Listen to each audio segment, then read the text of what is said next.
El ejercicio número 1 dice, la temperatura en centígrados en un lugar del hemisferio norte depende de la longitud X, la latitud Y y el tiempo T, de modo que podamos escribir la temperatura en función de la longitud, de la latitud y del tiempo. La primera pregunta es, ¿qué significan las derivadas parciales? Derivada parcial de la temperatura con respecto a X, con respecto a Y y con respecto al tiempo. O sea, con respecto a la longitud, a la latitud y al tiempo. La respuesta es aquí. La derivada parcial de la temperatura con respecto a la longitud se puede leer así. Esta representación es la razón de cambio de la temperatura con respecto a la longitud.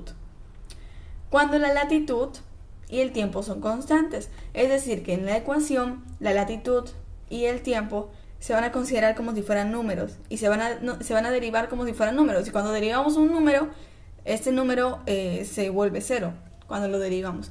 Por eso, cada vez que derivemos algo parcialmente en X, las demás variables, que en este caso hay Y y hay T, se consideran como números, o sea, constantes. Continuamos con la siguiente, derivada parcial de la temperatura con respecto a Y. Es la razón de cambio de la temperatura con respecto a la latitud, cuando la longitud y el tiempo son constantes. Y la derivada parcial de la temperatura con respecto a Y es la razón de cambio de la temperatura con respecto al tiempo.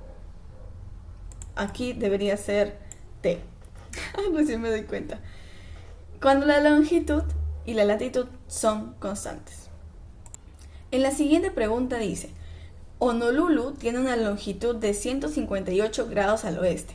W es oeste, así como se puede ver en esta imagen. W significa oeste.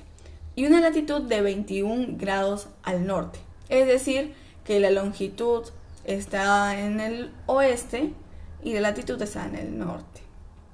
Suponga que son las 9 a.m., el 1 de enero. Los vientos empujan el aire caliente hacia el noroeste.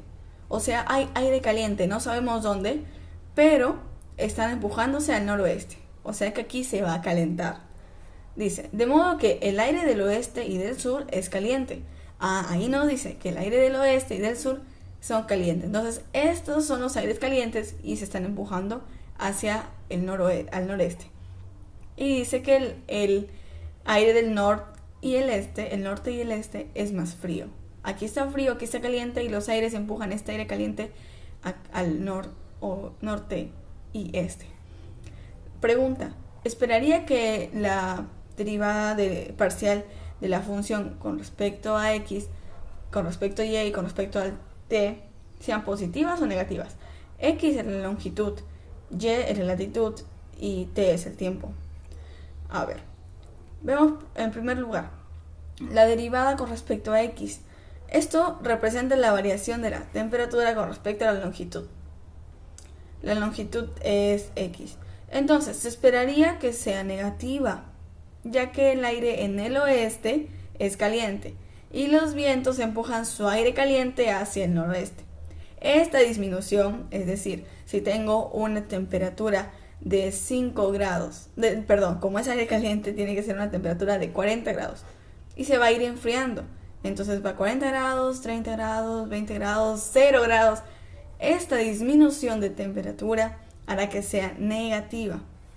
La derivada parcial con respecto a Y. Esto representa la variación de la temperatura con respecto a la latitud N, o sea, la latitud en el norte.